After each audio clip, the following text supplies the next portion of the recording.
दोस्तों, हमारे द्वारा लिया गया आज का फैसला हमारे आने वाले कल की खुशी और दुख को निश्चित करता है। कुछ फैसले हम जल्दबाजी में ऐसे ले लेते हैं जिसकी वजह से हमें बाद में पछताना पड़ता है। इसलिए किसी भी बात के नतीजे पर पहुंचने से पहले हमें संयम से सोच समझकर फैसला लेना चाहिए ताकि हमें बाद में पछतावा ना हो। संयम रखिए। हर बुरा वक्त आपकी परीक्षा लेता है और चला जाता है। आइए इसे महात्मा बुद्ध की एक कहानी के माध्यम से समझते हैं। एक बार की बात है, महात्मा बुद्ध अपने शिष्यों के साथ यात्रा कर रहे थे। वे एक गांव से बहुत दूर किसी बड़े नगर की तरफ जा रहे थे। उन लोगों को चलते चलते बहुत समय हो गया था।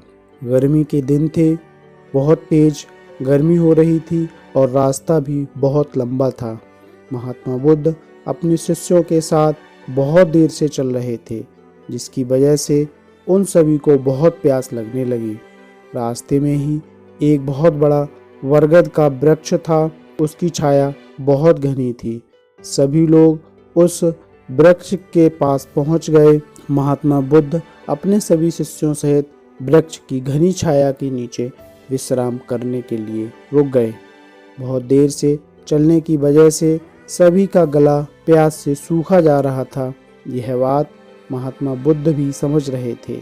महात्मा बुद्ध ने अपने एक शिष्य को अपने पास बुलाया और उससे कहा, आप इस बरगद की छाया से 20 कदम दूर जाकर बरगद की 2 परिक्रमा करके वापस आओ।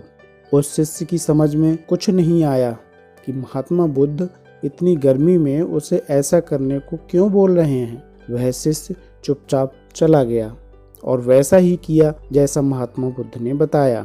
परिक्रमा के बाद जब वह शिष्य महात्मा बुद्ध के पास वापस आया तो महात्मा बुद्ध बोले, क्या आपको किसी ठंडी हवा का अनुभव हुआ था?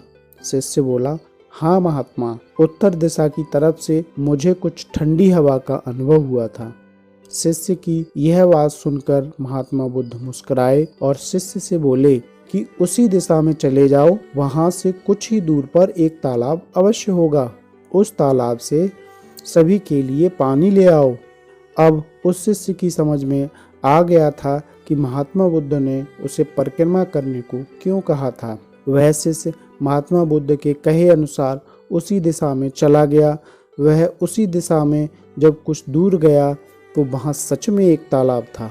तालाब देखकर शिष्य बहुत प्रसन्न हुआ और तालाब के निकट जाकर जैसे ही तालाब से पानी भरने वाला था, तभी शिष्य की नज़र वहाँ कुछ स्त्रियों पर पड़ गई। वे तालाब में कपड़े धो रही थी, जिससे पानी गंदा हो रहा था। यह देख शिष्य मन में सोचने लगा कि ये पानी तो गंदा हो गया। लेकिन जब शिष्य ने ध्यान से तालाब के पानी को देखा कि अभी भी तालाब का कुछ पानी साफ है, इतने में 2 बैलगाड़ी जोर से तालाब के किनारे से होते हुए निकल गईं।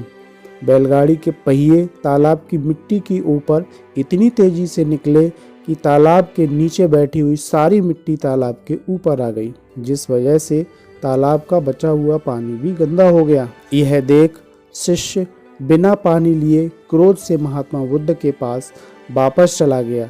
शिष्य ने बड़ी ही निराशा भाव से महात्मा बुद्ध को सब बात बताई। शिष्य की बात सुनते ही सभी शिष्य बोले कि हमें तुरंत यहाँ से निकलना चाहिए, किसी दूसरी जगह पानी की खोज करनी चाहिए, वरना प्यास के मारे हम सबकी जान निकल जाएगी। महात्मा बुद्ध ने सभी को शांत होने के लिए कहा और बोले कि धीरज रखो, कुछ देर यहीं बैठो, उचित समय आने का इंतजार करो। सभी महात्मा बुद्ध की बात सुनकर शांत हो गए और वहीं बैठ गए। कुछ समय बीत जाने के बाद महात्मा बुद्ध ने अपने शिष्य को उसी तालाब से पानी लाने के लिए कहा। शिष्य बिना कोई सवाल किए उसी तालाब से पानी लेने के लिए फिर से चला गया। तालाब की हालत देख शिष्य को यकीन नहीं हुआ। तालाब का पानी पूरी तरह से साफ हो चुका था। यह देख शिष्य बहुत खुश हुआ और पानी भरकर महात्मा बुद्ध के पास पहुंचा। सभी ने पानी पीकर अपनी प्यास बुझाई, लेकिन अभी भी सबके मन में ये एक सवाल था कि आखिर ये चमत्कार कैसे हुआ। तालाब का तो सारा पानी गंदा था। उन्हें लगा कि ये जरूर बुद्ध की शक्ति है। उनमें से एक शिष्य ने यह सवाल महात्मा बुद्ध से पूछ ही लिया कि यह चमत्कार आपने कैसे किया। शिष्य का जवाब देते हुए महात्मा बुद्ध बोले कि यह कोई चमत्कार नहीं, यह आपके सब्र का फल है। यह फल है आपके सब्र बनाए रखते हुए उचित समय के इंतजार का। जितनी देर हम सब लोगों ने सब्र किया, उतनी देर तक तालाब के पानी के ऊपर तैर रहे सभी गंदे तत्व और मिट्टी तालाब के पानी के नीचे बैठ रहे थे। फिर कुछ देर बाद शिष्य जब वहां तालाब के पास पहुंचा, तब तक दूषित कण नीचे बैठ चुके थे, जिस वजह से तालाब का पानी पहले की तरह साफ हो चुका था तथा तालाब साफ दिखाई दे रहा था।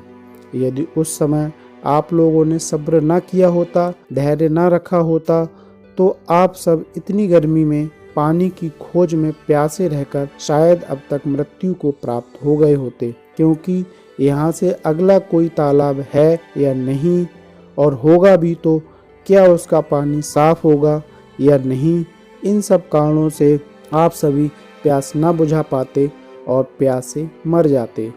इसके बाद महात्मा बुद्ध ने अपने शिष्यों को समझाते हुए कहा, जैसी स्थिति हम लोगों के समझ आज आई है, वैसी ही स्थिति और मुश्किल दौर जिंदगी के हर मोड़ पर आएंगे।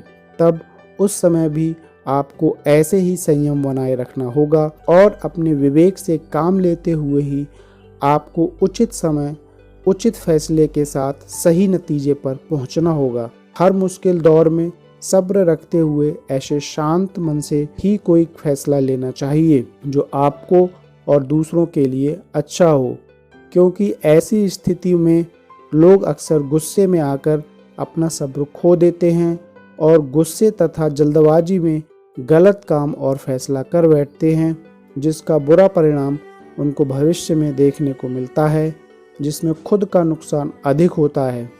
कुछ परिस्थितियां जीवन में ऐसी होती हैं जहां हमें सब्र बनाए रखते हुए उचित समय का इंतजार करना होता है, लेकिन लोग अक्सर यहीं पर अपना सब्र खो देते हैं और उचित समय आने का इंतजार नहीं करते, जिस वजह से उनको आगे चलकर दुख और मुश्किलों का सामना करना पड़ता है।